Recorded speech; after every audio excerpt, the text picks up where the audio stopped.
Hey guys, happy Sunday the 24th here. Hope all is well with you guys. Thanks for following still. I hate this sweater. It looks like I got man boobs. I mean, I do have man boobs, almost a full B cup, but this is not. Anyway. Um, so it's been a while since I left you guys a video, and the truth of the matter is, there's been some reasons for that. Part of it has been just typical everyday life and work.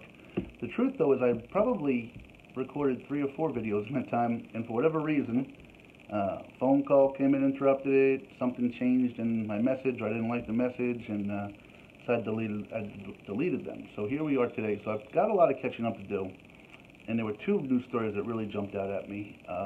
I don't know how much I'll get into both of them because I find myself being long-winded and always running out of time. But let me just recap the last week so you don't think I'm avoiding you guys at all.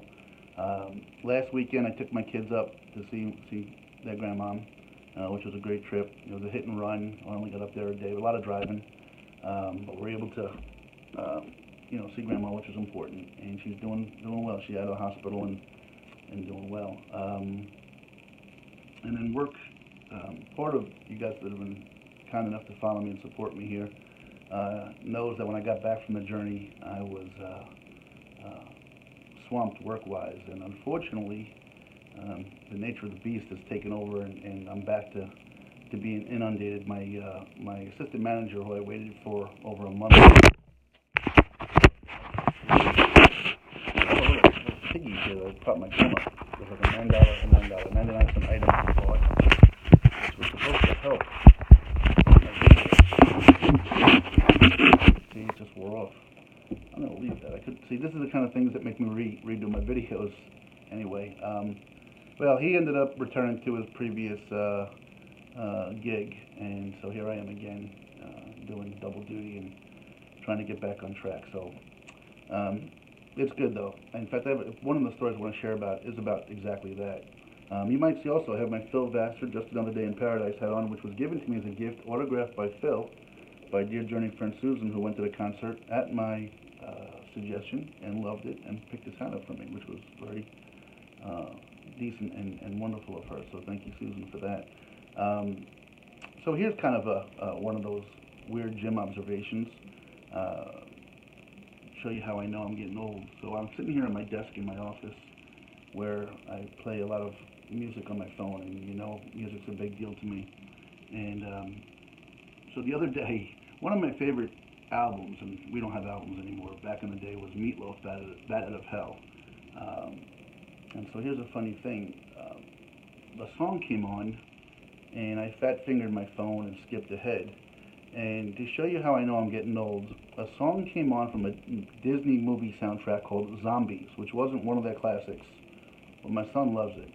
And instead of shutting it off and jumping back to Meatloaf, who I've loved my entire life, I actually chose to bypass Meatloaf and started rocking out to the song from the movie soundtrack Zombies. I think it was This Is Our Year, or Our Time or Our Year.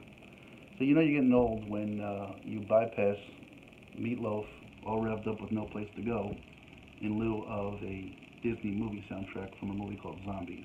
So that made me realize how old I was. Anyway, so a few stories worth talking about that I thought worth talking about. Another goofy observation. I'm reading a story the other day on Yahoo News about a mayor. Hear what I'm saying to you now. A mayor in Florida who was arrested for shooting at law enforcement. I think they were deputies or sheriff's deputies or something like that, or police officers, shooting at them. And when you read the story, bear in mind what I said to you. Florida mayor, he's convicted, or the way the article said, is arrested for he's a doctor that has been provided medicine or administered medicine without a license. And then you read the article further, and he's got a known history of violence, and he's a known drug user. Now, these are the headlines of the article. And I have to ask myself, I can't get a $10 an hour part-time job without them investigating, my childhood, transgressions. This guy's elected mayor, known drug user, history of violence and arrest for that, and is practicing medicine without a license. And yet he's a mayor. I can't get a $10 job without some intensive background search. He's a mayor. I don't know. It just threw me off completely. So I'll let that story go. But there were two things that I wanted to talk about of some substance that I think is pretty cool, and it bears um, some notice. The first one involves me specifically. Most of you know my business is in warehousing, and I'm in what they call a third-party logistics business. That means that um, big companies that sell items to you, probably 95% of America, it's not their employees that are delivering them. They use third parties like my company, and then we farm it out even further to independent contractors, people that we put up in their own small business to become delivery companies. So when you're talking about the Best Buy, well, Best Buys and Home Depots and Lowe's and Ashley Furniture and Bob's Furniture and Sears Appliances and all of those things, 95% of the deliveries from those folks are being done by people that are not employees of those companies, even though they wear uniforms and try to be seamless. I'm just giving you a little education. That's not why I'm talking about me right now. But uh, I do want to call something out. I try to be quiet a little bit about names of companies and things along those lines, but um, I worked for a third-party company prior for Ashley Furniture, and they were a customer. Currently, I work for a different third-party company, and our customer is Bob's Discount Furniture. I'm the same guy. I'm the same passionate, caring, try to get the job done, try to help as much as possible, think outside the box guy, and I'm pretty good at what I do. Um, but it's funny how differently people respond or perceive you. I know I'm the same guy. I couldn't be happier. I got to tell you guys this honestly. Bob's Discount Furniture is not my company; they're my customer. Uh, but I have never I've been in this business about 18 years now. Never dealt with a company that has their stuff together, handles themselves professionally, but more than that, just treats people well. It's a business, so you're not going to make everybody happy. I'm just telling you that um, I don't mind coming to work 7 days a week or 15 hours a day because I feel as though I'm valued. And conversely, as I said, it was weird before. I did the same thing I do now for a different customer, but yet for them I was perceived as uh, limiting them in some way. For them, instead of hearing or asking my suggestions, and when it makes sense to not impose them, but to apply them.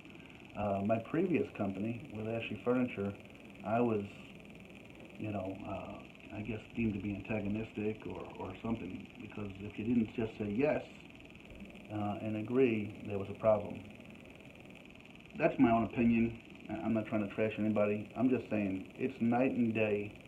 I always try to send a message. This is a message to share with you guys in terms of your own life and how you deal with people.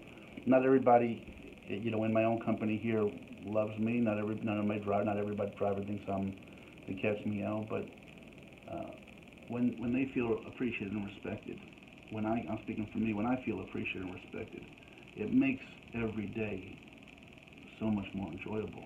Um, and I'm essentially doing the same functions, just under a different company name, for two different companies, two different cultures, and they are night and day in terms of how they treat you. So, guys, if you're out there, Bob's is going nationwide, but stop in and let them know that somebody speaks highly of them and appreciates them.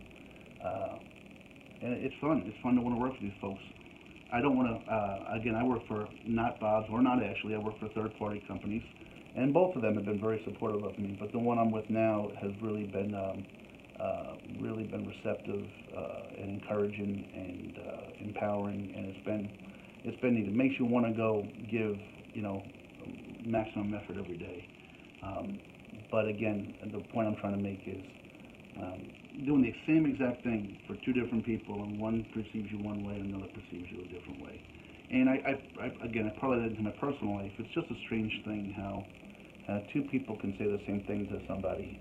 My brother, and my mom and I, we've been a very tight family for a lot of years, but it's the strangest thing in my opinion, again, I can say something to my mom, my brother can say the same exact thing, and it's just received two different ways. And that comes both ways too.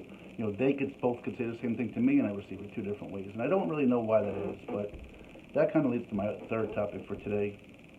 I was reading an article which really blew me away on a lot of different levels and left me shaking my head. But essentially, this young lady posted on her social media account.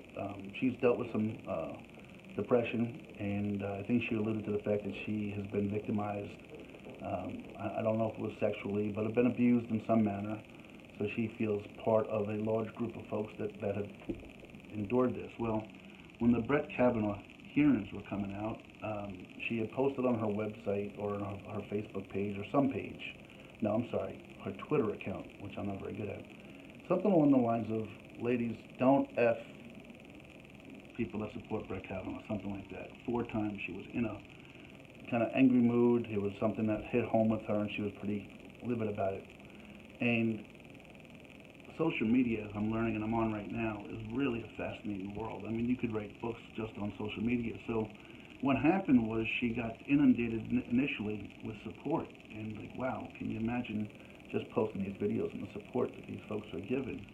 And then all of a sudden it started to turn, and what they call these trolls started to blow her up. And the story has so many different layers to it, like an onion to me, and it was just a short story. She posted this thing kind of in an impulsive moment, and then she was kind of overwhelmed with the support she got. And then the trolls started to come, and I don't think she was, so disheartened by the amount of trolls that she got, but the extent that those people took it to. These people found out where she worked. Again, she posted on her website like a fool. So they started demanding her getting fired for saying this, and they started blasting her company's corporate site about what she had to say, even though she said on her personal platform. And another layer of this onion is that, eventually it got so overwhelmed when she had to call her boss and say, look, you know what, I've touched off a nerve here, and I don't want to lose my job, and I'm concerned what I'm doing to the company. And the company, much like I feel very supported and empowered right now by my company, they supported her and empowered her. But again, another layer of this story is what compelled her to, one, why are you putting away your work out there on your website? Again, I believe in social media to some extent. I just think that and then don't be surprised when people react and you give them the information, and then you're surprised that they're contacting these people. But at the same time, to me, if I have an opinion on something you say, I'll say it to you one time. Where do another layer of this onion to me is these people, these trolls that took it upon themselves to start tracking down who she works and where she works, and feeling it's their responsibility in the world to rid the world or rid her job of this person and the whole bit. Like, look, if you don't like what she has to say, turn the channel, man.